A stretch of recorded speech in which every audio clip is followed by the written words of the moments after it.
Hey. Hi, guys. Welcome back to my YouTube channel. Thank you for joining me, for clicking on this video, and for just being such an awesome family. I appreciate you so much. Thank you, guys. If you're new to this channel, my name is Litawa and you are greatly appreciated. Thank you so much. Please do click on that subscribe button so that you never miss any video that is uploaded on this platform.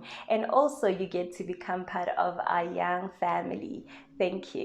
In today's video, we're actually continuing the discussion around mental health in Africa. After my last video, I thought that depression is a topic that needs much more than one video. And I'm hoping that you guys can actually engage on this video and leave your comment right below. Tell me how depression has affected you or your family or anyone around you. Also, we can talk about how we as individuals or as communities can help those living with mental illnesses. And I have a question for you that I think you should think about. Do you think that your government is doing enough in your country to deal with the issue of mental illnesses? And I'm posing this question to you because Africa is said to be performing relatively poor when it comes to the number of psychiatrists and hospital beds for mental health patients. Anyway, today we're not talking much statistics. However, we are talking mental health or depression within the Christian community.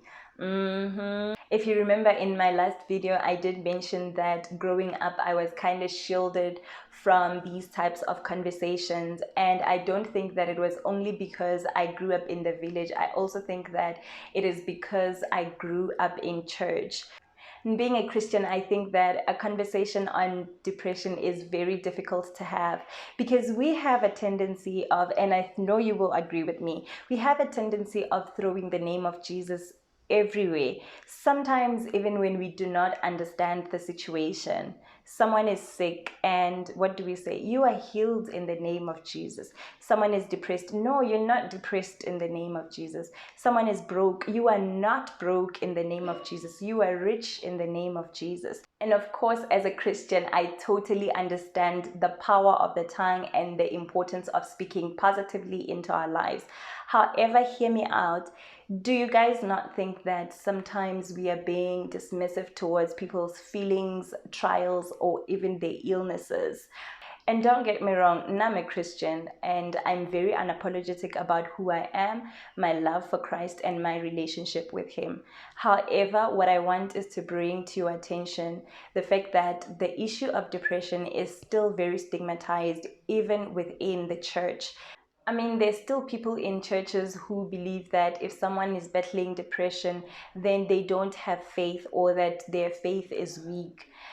Well, while it is understandable that we preach positive thinking and speaking positively into our lives in churches, I think that it is also very important that we remember that depression is not something that you can just snap out of at will. So there's so many people out there battling depression who want to wake up in the morning and have a productive day, wake up in the morning and have a great day, chill with friends and laugh and just have a joy.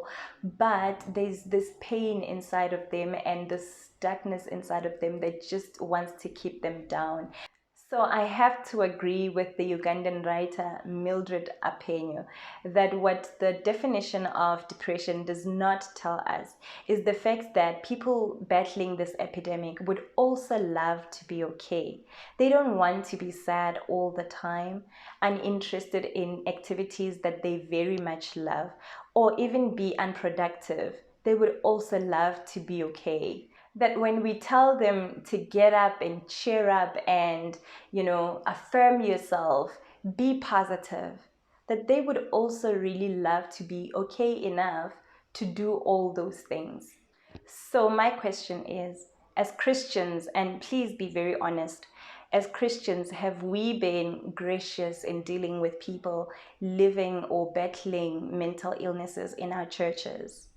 And of course, we have to give credit to all the churches that provide therapy to their congregants around the continent. It may not be a lot of churches, but I do think that it is definitely a step in the right direction. And so, going back to that question, I don't think that I have been gracious in dealing with people that are battling mental illnesses. And please note that I'm answering for myself and not for the Christian communities. I don't want you guys in my comments, like saying exactly Christians bajwalo vele. This is personal. So I don't think I personally have dealt with people battling mental illnesses the way I should have. So, yes, just like many Christians, I've been on the side of no, be positive, no, pray about it. It is well with you. The power of life and death lies in your tongue.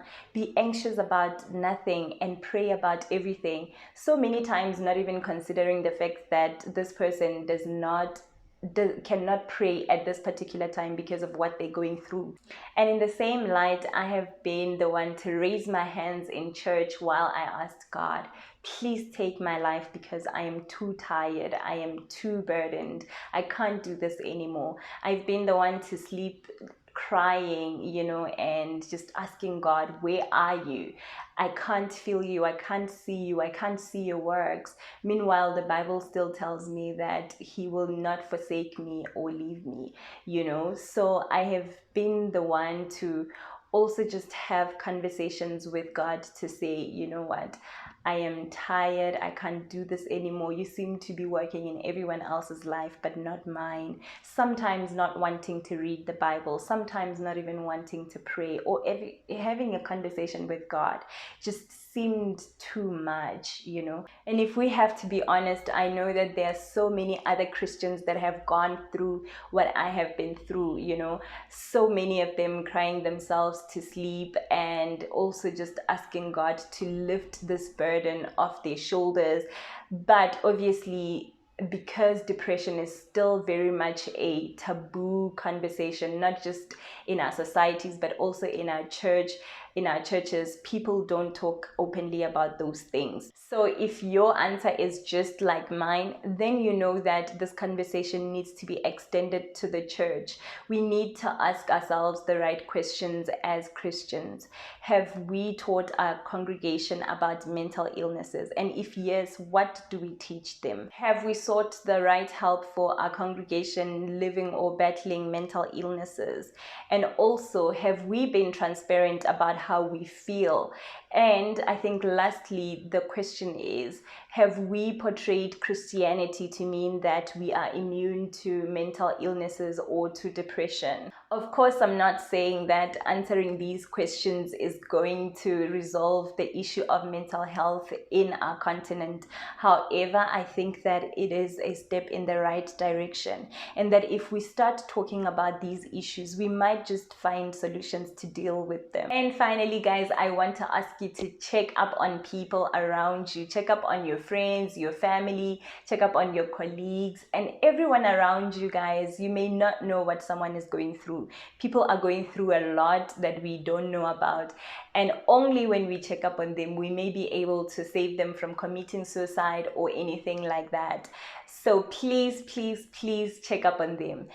And as we all know, we can't exhaust this conversation in just 2 videos, but we can continue the conversation on social media and in our homes. Guys, I love you so much. Thank you so much for watching. Please don't forget to like, to subscribe, and to leave your comments. I will see you in the next video. Mwah.